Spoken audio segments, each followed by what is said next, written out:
ప్రకృతితో చెలగాటమాడితే ప్రాణాలు పోతాయా? కేరళ నుంచి కేదార్నాథ్ వరకు వరదలు విలయాలు ఏం చెప్తున్నాయి? వైనాడ్ విలయం తర్వాత పశ్చిమ కనుమల్ని ఎకో సెన్సిటివ్ జోన్గా కేంద్రం ప్రకటించడం దేనికి సంకేతం? సున్నితమైన ప్రాంతంగా ప్రకటించడమేనా? ప్రకృతిని కాపాడటంలో ఏమైనా చిత్తశుద్ధి ఉందా?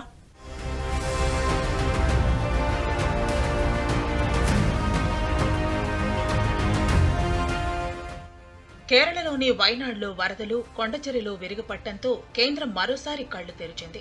మృతుల సంఖ్య అంతకంతకు పెరుగుతూ ఉండటంతో పశ్చిమ కనుమలపై దృష్టి పెట్టింది.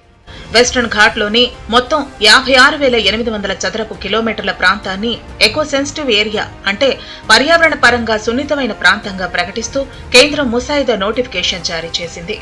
6 రాష్ట్రాల్లో ఇది విస్తరించి ఉంది. కర్ణాటక, మహారాష్ట్ర, కేరళ, తమిళనాడు, గోవా, గుజరాత్లో పశ్చిమ కనుమలు విస్తరించి ఉన్నాయి. ఈ ముసాయిదా ప్రకారం పశ్చిమ కనుమల్లో మైనింగ్, క్వారీయింగ్, ఇసుక తవ్వకాలు నిషేధం అమల్లోకి వస్తుంది. ఇప్పటికే మైనింగ్ చేస్తున్న ప్రాంతాల్లోనూ క్రమంగా నిలిపివేయాలి. కొత్తగా భారీ నిర్మాణాలు, థర్మల్ విద్యుత్ ప్రాజెక్టులు చేపట్టకూడదు. ఈ నోటిఫికేషన్ పై ఏమైనా సూచనలు, అభ్యంతరాలు ఉంటే 60 రోజుల్లోగా కేంద్రానికి సమర్పించాలి. എന്റെ എല്ലാ കുടുംബവും എല്ലാ ബാക്കിയുള്ളവരും ഒക്കെ ഇവിടെ തന്നെ. അല്ല, ഈ നാട് ഞാൻ പെറ്റു വളർന്ന നാടാണ്. ഞാൻ കുറച്ചാളായിട്ടുള്ള അങ്ങോട്ട് താമസം മാറ്റിയിട്ട് ബാക്കിയെല്ലാം ഇവിടെ തന്നെ. എല്ലാവരും പരിചയമുള്ളവരാണ്. എല്ലാവരും നമ്മുടെ സുഹൃത്തുക്കൾ, കുടുംബം, ബന്ധം. അദ്ദേഹം അനൗൺസ് ചെയ്തിട്ടുള്ള ഈ 3 കോടി എന്ന് പറയുന്നത് ഇത് വളരെയധികം മനുഷ്യസ്നേഹികളായിട്ടുള്ള കുറെ ആളുകൾ ഞങ്ങളുടെ വിശ്വശാന്തിയിലോട്ട് ഒരുപാട് പേര് അതിലേക്ക് തയ്യാറായിട്ടുണ്ട്. അതിലെടുത്തു പറയേണ്ടത് ഡോഫ് കെറ്റിൽ ബോംബെയുടെ സുബോധ് മേനോൻ എന്നുള്ള വ്യക്തിയും അതുപോലെ തന്നെ ഓപ്പറേഷൻ രാഹത്ത് എന്നുള്ള ഒരു സിനിമയിൽ നിന്ന് അവരും കൂടി ചേർന്നിട്ട് నోటిఫికేషన్లు వస్తున్నా నిషేధం అమల్లో ఉన్నా వాటిని రాష్ట్ర ప్రభుత్వాలు అమలు చేయటం లేదు. మైనింగ్ పై రాష్ట్ర ప్రభుత్వాలు, రాజకీయ నేతలకు భారీగా ఆదాయం వస్తుండడమే ఇందుకు కారణం. ప్రభుత్వంలో ఉన్నవారే మైనింగ్ డాన్స్ లా మారుతున్నారు. పశ్చిమ కనుమలపై పెరుగుతున్న జనాభా, వాతావరణ మార్పులు, అభివృద్ధి కార్యక్రమాల ప్రభావంపై అధ్యయనం కోసం 2010లోనే ప్రముఖ పర్యావరణవేత్త మాధవ్ గాడ్గిల్ నేతృత్వంలో కేంద్రం ఒక నిపుణుల కమిటీని ఏర్పాటు చేసింది. పశ్చిమ కనుమల్లోని మొత్తం పర్వత ప్రాంతాన్ని ఎకో సెన్సిటివ్ ఏరియాగా ప్రకటించాలని ఈ కమిటీ 2011లో సిఫార్సు చేసింది. అయితే రాష్ట్ర ప్రభుత్వాలు, పరిశ్రమలు, స్థానికుల నుంచి ఈ సిఫార్సులపై వ్యతిరేకత వ్యక్తమైంది. దీంతో 2013లో కేంద్ర ప్రభుత్వం ఇస్రో మాజీ చైర్మన్ కె కస్తూరి రంగన్ సారథ్యంలో మరో ఉన్నత స్థాయి కమిటీని నియమించింది. ఈ కమిటీ పశ్చిమ కనుమల్లో 37% భూభాగం అంటే 59,940 చదరపు కిలోమీటర్లను పర్యావరణ పరంగా సున్నితమైనదని గుర్తించింది.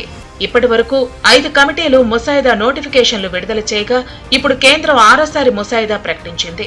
దీన్నైనా అమలు చేస్తారా అంటే అది $1 మిలియన్ ప్రశ్నే.